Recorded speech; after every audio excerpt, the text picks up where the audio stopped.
folks. How are you? Okay.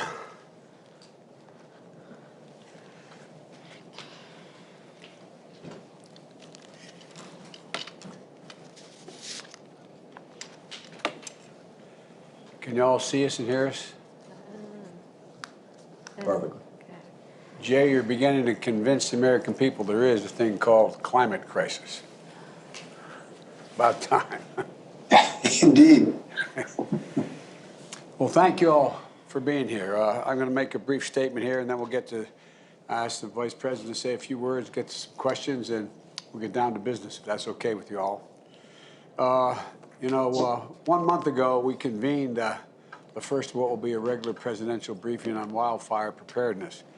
And we're joined by many of the governors who are with us today, as well as experts from across the administration and leaders from the electric utility sector. I said then that the threat of Western wildfires this year was as severe as it's ever been. And in the past month, we've sadly seen the truth of that being played out. Since our last meeting, the number of large, uncontained wildfires has nearly doubled to 66 of those fires. The number of firefighters on the job to battle them has tripled. Over 3.4 million acres have already burned. In Oregon, the bootleg fire has destroyed more than 400 structures, including more than 160 homes. In California, the Dixie Fire has grown to over 220,000 acres, and our firefighters are working in really rugged and dangerous conditions and terrain. The number of states are experiencing the impacts of smoke from these fires, degrading their air quality, not just where the fires are burning, but all the states moving east, not all, but most. In short, we've got a big, complex wildfires burning across multiple areas, and despite the incredible, and this is not being solicitous, the incredible bravery and heroism of our firefighters, our resources are already being stretched to keep up.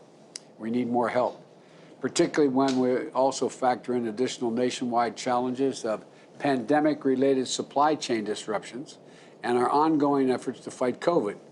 We've had a few COVID clusters at our fire camps, which have further limits resources. It's just one more reason why it's so darn important that everyone get vaccinated, I might add. Sadly, we've also lost 2 brave firefighters in the last month in a plane crash in Arizona, and 5 were seriously injured last week battling Devil's Creek fire in Montana. To state the obvious, and you governors know better than anybody, it is really, really dangerous work. And it takes incredible bravery to do it. And these heroes deserve to be paid, and paid well, for their work. That's why last month I was able to announce, and it's not paying that well in my view, to be honest with you, immediate action to make all federal firefighters making at least $15 an hour. I think they deserve more than that. We're also working with Congress to make sure that our firefighters are paid better permanently.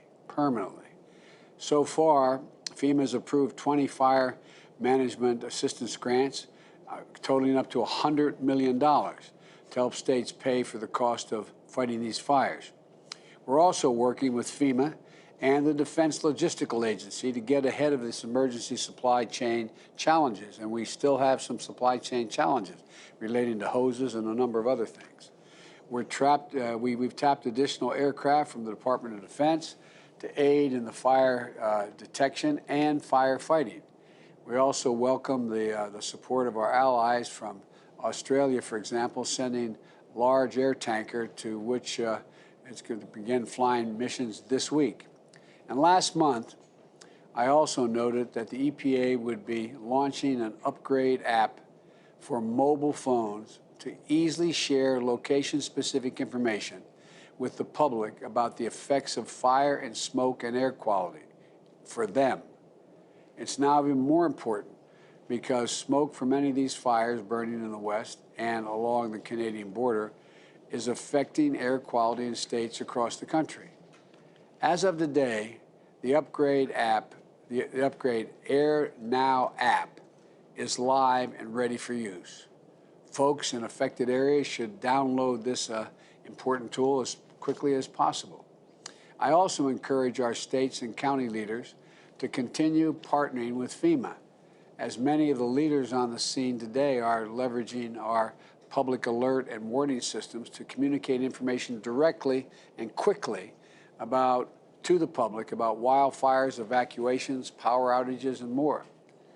I know several of the governor's states have used the system recently and send warnings of evacuation orders, and it has undoubtedly helped people, and we don't know for certain, but likely saved some lives. But we're in for a long fight yet this year, and the only way we're going to meet those challenges is by working together. Wildfires are a problem for all of us, and we have to stay closely coordinated and doing everything we can for our people. That's why I asked the governors to join us, Democrats and Republicans alike, so they can update me and the Vice President directly on what they need and what we can possibly do more of. And so we can discuss what's needed today to meet an urgent danger at hand, a plan for what we can do to make sure we're better prepared next time. One of the important aspects of the bipartisan infrastructure deal that is before the Senate now is that it includes billions of dollars to strengthen wildfire preparedness, resilience, and response. It includes funding for prevention efforts like forest management and to restore millions of acres of high-risk areas to protect homes and public water sources for drinking. And, and overlaying all of this is the necessity to successfully confront climate change. We have some significant changes we're making in these two pieces of legislation that, God willing, will pass in the next month or so. But we can't ignore how the overlapping and intertwined factors of extreme heat, prolonged drought, and supercharged wildfire conditions are affecting the country. And so this is a challenge that demands our urgent action, both today and, as you all know better than anyone else in the country, not just today, but tomorrow, next year, and the year after. And so I want to thank you, governors, for your leadership during what is an incredibly challenging period for all of you. God love you. You're going through anyway. And I'd like to ask now the Vice President to make a few comments, and then I have some questions for all, and we can get into discussion with your permission. Thank you. Thank you, Mr. President. We stand with you, and this is a commitment from our administration that we will not only stand with you, but stay in touch with you, mostly to hear from you. We know that the way that we can help you manage and expand your capacity is through the partnership that we have, the federal and state government, along with local governments. This issue is ongoing each year. As we have discussed, it gets worse. It affects real people. Everything from children who are breathing the smoke to parents who are up at night concerned that they may get an evacuation order at any moment. So know that we are here to maximize the federal capacity to support the states. I'm in D.C., but of course I'm a California girl, and I care deeply about this. As I think I've shared with many of you, our family has been under evacuation orders in the last couple of years, and our folks should not have to fear that they are going to lose their home, everything they have, much less risk their lives in these moments. So thank you all for your courage, for your leadership, and I look forward to staying in touch with you. Thank you.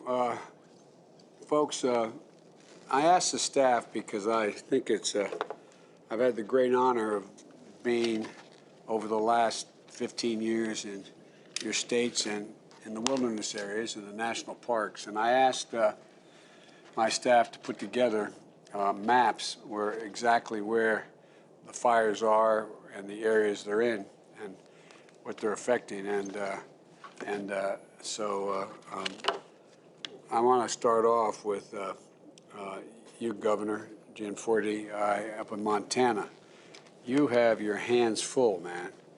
And looking at the map, all the way from Poverty Flats and Crooked Creek, all the way up into Ruby and Hay Creek, and the other end of the state.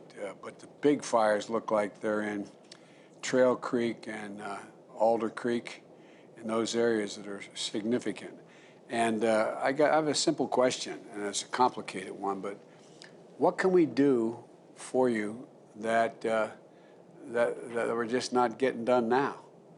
What additional help can we give you now that is not there yet? I mean, cut through all the jargon about you know, we policy wonks are talking about various programs. Bottom line, what do you need, and can we help? That we haven't. Good morning, Mr. President, Madam Vice President. I want to thank you for the opportunity to join you, and I want to answer your question because there are some things we can do to collaborate and work closer together. Just to give a moment of background, as we meet this morning, our heroic firefighters are confronting 19 large-scale fires in Montana alone. And to put that in perspective, just since January 1st, we've had 1,600 fires start in Montana. We've burned about 220,000 acres. These wildfires threaten the safety of our communities. That Poverty Flats fire that you mentioned in the last week burned from initial start to 65,000 acres, currently threatening 1,200 households out in the Bighorn County area. Our first responders, these devastate our local communities, and the costs keep mounting. The state has spent $13 million since July 1st alone. It could have been much worse, and this gets to your question, Mr. President. Without our state's commitment, and we've shared this with the Forest Service and BLM, and they've been very cooperative, to aggressive initial attack. Montana, without that commitment, we would have had many more large-scale fires. And we ask that our federal partners join us in applying this operating principle, whether it's a fire that starts on private, state, or federal land. Yeah. Fires are easier to manage when they're smaller. And when we get after them, we do much better. As we continue to confront this wildfire season, we're also focused on addressing Montana's forest health crisis. We published earlier this year the Montana Forest Action Plan, which identifies 9 million acres of forest land with significant forest health issues and an elevated risk of wildfire. Of those acres at risk, we found about 4 million acres that would benefit most from cross-boundary forest management. Given the need to actively manage our forests, I've charged our Department of Natural Resources and Conservation to double the number of acres it treats with active forest management this year at 25,000 acres. But this is just a starting point. We'll actively manage private, state, and federal land with a variety of treatment types, including thinning, logging, and prescribed burn. We've also invested in 14 different cross-boundary projects in Montana this year. These projects demonstrate the importance of working together across ownership boundaries to create meaningful landscape scale change. And using funds from the state's fire suppression account and the Forest Service state and private forestry division will expand existing work and jumpstart new activities. But it's not up totally to us. We ask that our federal partners join us in doing what needs to be done year-round to reduce the risk of catastrophic wildfires. Of the 9 million acres at high risk, 60% of those are on federal land. This makes tools like the Good Neighbor Authority and stewardship contracting more important than ever. The benefits are really clear. We have healthier forests, improved wildlife habitats, more recreational opportunities, and more good-paying jobs, and most importantly, less severe wildfires. Without active forest management, we can't be successful in our forest health improvements.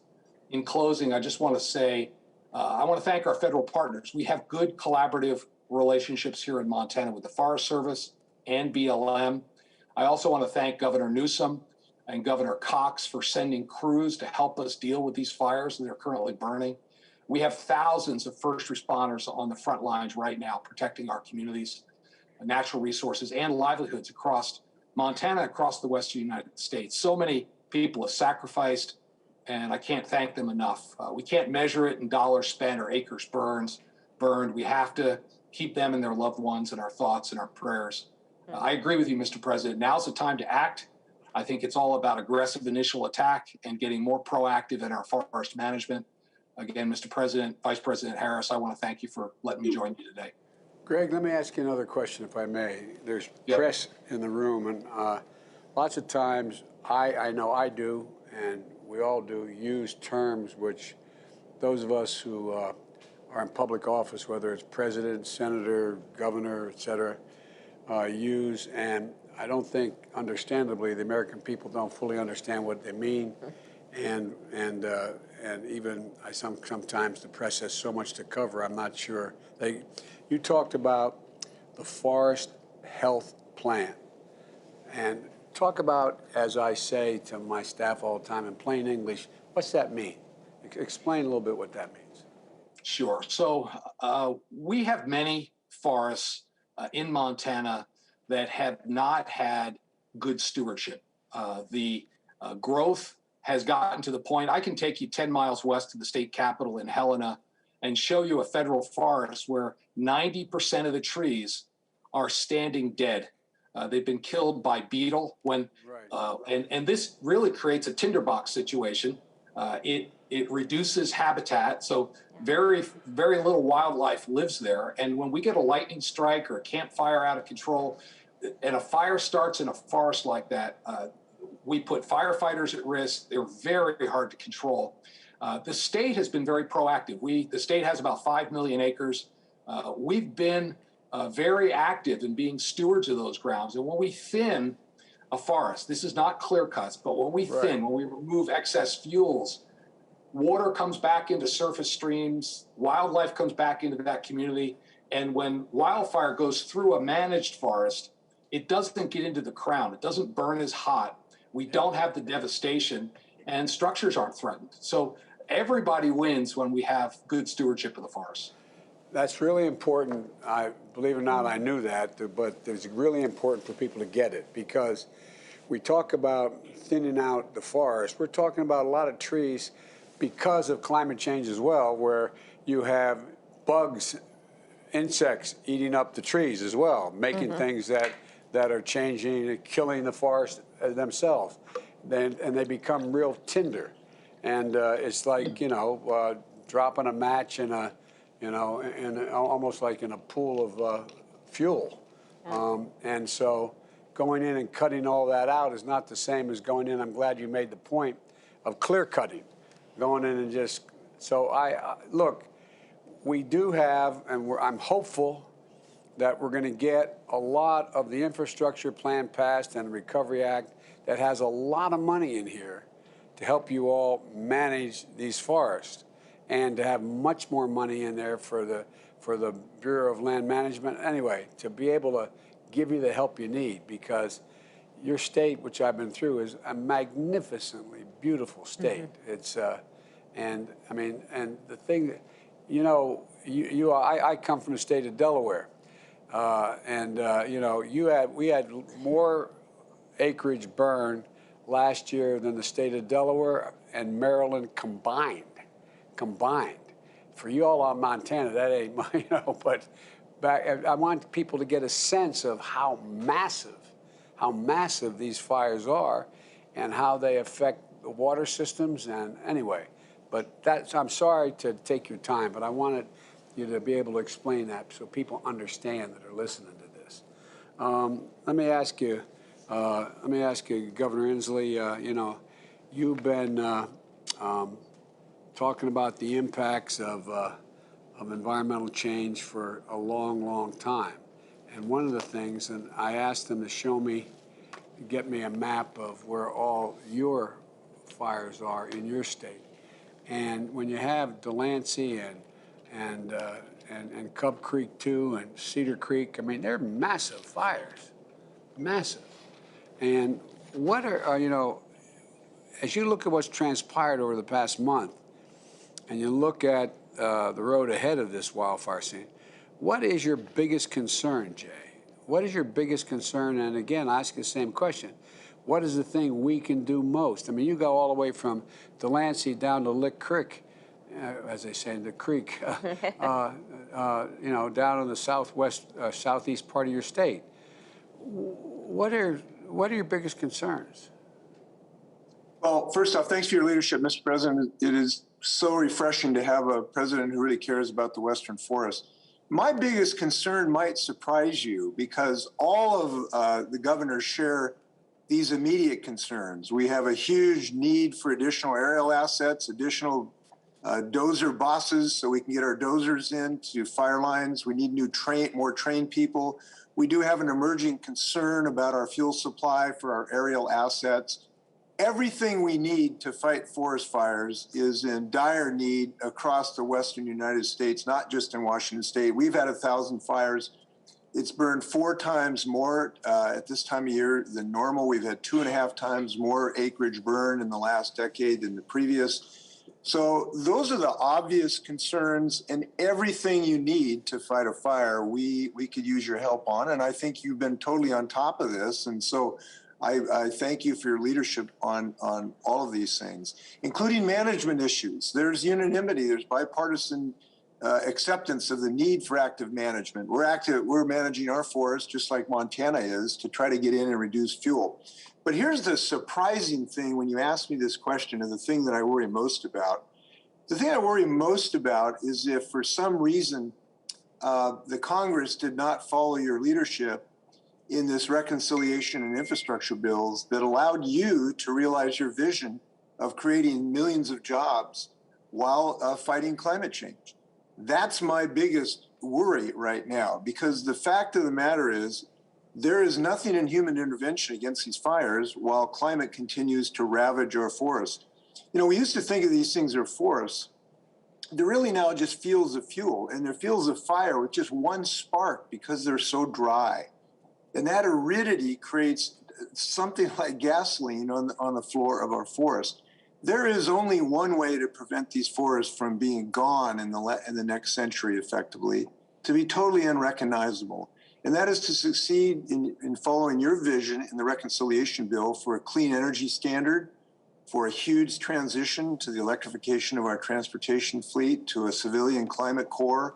And so I want to tell you, we are going to be with you as you stand tall while you negotiate this reconciliation bill to say, look, we have to have those climate investments. There is only one way to save these forests from the ravages of climate.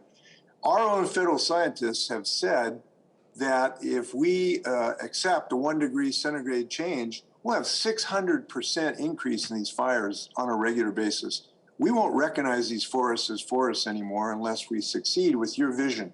So when you start having those discussions with Mr. Klain and Steve Ricchetti and everyone else at the end of the reconciliation process, you got to know you're going to have an army behind you standing tall for those things. Now, there's some other small things that I'm talking to your staff about having better independent assistance for towns like Malden that burned down.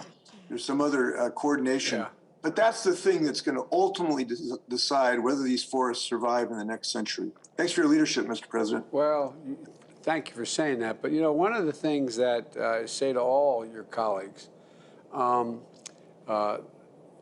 it was proposed to me by some folks that we should have a civilian climate corps of thousands of young people trained to do these things. And at first it didn't, you know, I said, yeah, that sounds good. And then I started looking at it. And the truth of it is, it's not fundamentally different in terms of the help it can provide across the board and training a lot of these. I'm talking about thousands of young people getting paid to be trained and trained well for it's not fundamentally different than a civilian corps put together in the Depression that had a different purpose. They were building a building, they were doing a whole range of things. But I just think I'd encourage, and we'll send it to all of you, but all you governors, Democrat, take a look at it and see if you think I may have, as my mother would say, my eyes are bigger than my stomach, that I may have a bigger appetite. But I really think it can be helpful. And again, I say to your colleagues, there's a lot of money in here to be able to deal with your immediate needs as well. Anyway, thanks, Jay. And I know you have this, but I want to get Thank you. More of it to you. Gavin, Governor, I applaud your you're establishing the Wildfire Forest Resilience Task Force, which I've learned is co-chaired by your Secretary of Natural Resources. I think it's a great example of being able to coordinate federal, state, local, because this is getting real. This is this needs a lot of coordination. And I understand that PG&E, which provides electric to 17 million of your folks, I understand they recently announced underground 10,000 miles of power lines. Is that true? And what's that going to do to the cost of energy in your state? And I mean, because that's expensive stuff. It's $1 million to $3.5 million a mile to underground in California. Do the math on 10,000 miles. Of course, do the math on decades of neglect. 10,000 miles, drop in the bucket. They have 106,000 miles of distribution line, 25,000 just in high risk fire-prone areas, which will only grow. That's a 10-year commitment. It's important, but want to put it in perspective. Also want to put something else in perspective. Your eyes, Mr. President, are not wider than your stomach. California is proving your theory. Over a year and a half ago, we established the Climate Corps in the state. It's inspiring beyond words. It's also inspired the philanthropic sector. I mean, it's not a joke. It is inspiring when you see it. I mean, it's incredible, I think. But absolutely. And it's the one thing this country needs more than anything else, and that's common experiences. And to focus on the things that bind us together, not just divide us. This transcends politics. We have kids from urban and rural parts of the state across every conceivable difference, and they're advancing together in ways that truly are awe-inspiring. So, Mr. President, that's a vision we can manifest. We're not asserting it, we're proving it. In a small way, you have the opportunity to do it at scale. Look, I just want to briefly, because there's so many of us, quick update. We're blowing past every record, and not in a good way. We're at over 5,700 fires year to date. We suppressed 59 just yesterday with some initial attacks. Over 500,000 acres already burned in California. Put it in perspective, record-breaking year last year. We were at 130,000 acres burned. We're at 504,000 as I speak to you today. Here's the answer to your question, and forgive me for being so pointed again, respecting your time, but I want to be a little bit more specific. Jay referenced it obliquely. Please pay attention to this fuels issue. We had to get our National Guard to get some emergency fuel supplies for our aerial fleet a week ago. This is a major issue, and it's not just impacting our aerial suppression strategies on the West Coast. It's increasingly, as you may know, impacting commercial aviation. It is a major issue. Number two, we just simply need more boots on the ground. We can't do it without you. Got 7,400 people, 7,400 already. We're not in fire season. Fire season in California is late September, October into November. We're in July. We already have 7,400 personnel actively working to suppress fires. Last year, the federal government asked us for over 5,000 mutual aid support that we could not provide. That gives you a sense of what the federal government wanted from California last year to send to other states. That should give you a sense of how far behind we are with federal support. We have 4 DC-10s, Mr. President, 4. Now, DC-10s aren't the answer to every problem. They don't fly over 35 knots. They have restrictions. They're legendary restrictions. But the reality is there's 4 for the country, and we're competing. They're all contracted. We compete with you. We compete with our states. We don't even have access right now to DC-10s. We lost that 747, that iconic 747, that now has been converted to a cargo plane. You've seen that in Australia, not just across the West Coast. That's now been grounded by a private contractor. We are the largest civil aviation fleet for firefighting in the world, California. We do not come close to having the tools in the air that we need. We need your support to dramatically increase the aerial support in addition to boots on the ground. Final 2 quick points. Every year we're competing, and you have a lot of legislators that have been doing heroic work in Democratic states, governors, Republican states, trying to get access to the Pentagon satellite technology for early detection. It's been a game changer for us, and we're getting it on a year-to-year basis, but it's hard. Every year we fight to get a 1-year extension on that access to a critical tool of technology. I'd encourage you to help us so we're not just fighting every year for something that I think you would support and the Pentagon, at the end of the day, final analysis will approve. Here's the final thing. It's the elephant in the room. I was with Governor Sisolak 2 days ago in his state of Nevada. The reason why is we had a fire that was on federal property. 57% of the forest property in California is federal, just 3% under California jurisdiction, 3%. 57% under U.S. Forest Service. U.S. Forest Service is spectacular.